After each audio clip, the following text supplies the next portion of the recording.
नमस्कार मंडळी, रामकृष्ण हरी. वारकरी रुपाली बोलते. आज पाऊस पडतोय तर मला असं वाटलं की आपण एखादा पावसाचा लेख वाचून दाखवूया. ज्यांनी कोणी हा लिहिला असेल त्यांचे खूप खूप धन्यवाद. मला बालपण आठवलं म्हणून म्हटलं आपण सुद्धा काहीतरी लोकांपर्यंत पोचूया. हिरवगार वातावरण गावचं आहे म्हणून म्हटलं पाऊस पण पडतोय, जरा पाऊस बघायला चालला आहे म्हटलं एखादा आपण पावसाबद्दल लेख वाचून दाखवूया. रामकृष्ण हरी. पाऊस पडला की सर्वांचे मन आनंदाने नाचू लागते. उन्हाळ्यानंतर धरणी मातेला थंड करण्याचे काम करतो. पावसाळा शेतकऱ्याच्या जिव्हाळ्याचा आणि लहान मुलांच्या आनंदाचा विषय आहे.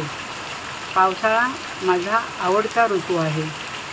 पाऊस आला की धरती मातेच्या अंगावर पडणारे टपोरे थेंब, त्यातून येणाऱ्या मातीचा सुवास खूप छान वाटतो.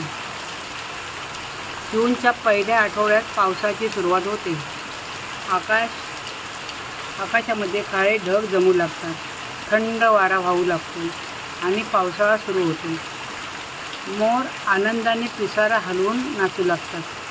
शेतकरी राजा सुखावतो, आपल्या कामाची सुरुवात करतो. पशुपक्षी प्राणी सुखावतात. लहान मुलांची छत्री रेनकोट घेण्याची धावपळ सुरू होते. पूर्ण गावात उत्साहाचे वातावरण निर्माण होते. पावसाळ्यात धरणी माता हिरवी साडी नेसलेली दिसते. सर्व झाडे वेली आनंदाने डोलू लागतात. वातावरण अगदी प्रसन्न बनते. पाऊस कधी रिमझिम तर कधी धो पडतो. पण पावसाच्या चुकीमुळे, अतिवृष्टीमुळे पूर येऊ लागले आहे. त्यामुळे नद्या नाल्यांची आधीपासून काळजी घेतली पाहिजे. हा पावसाळा मला खूप आवडतो आणि तुम्हालासुद्धा आवडत असेल. कसे वाटले माझे थोडंसं जे मी काय सांगितलं ना लेख, ते कमेंट करून नक्की सांगा आणि चॅनलला लाईक शेअर सबस्क्राईब करा. मी माझ्या सांगण्याचा प्रयत्न केला, तुम्ही मनापासून ऐका.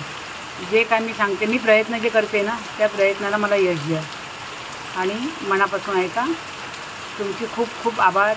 मला तुमची साथ आहे, अशीच साथ मला पुढपर्यंत द्या. रामकृष्ण हरी. श्री स्वामी समर्थ.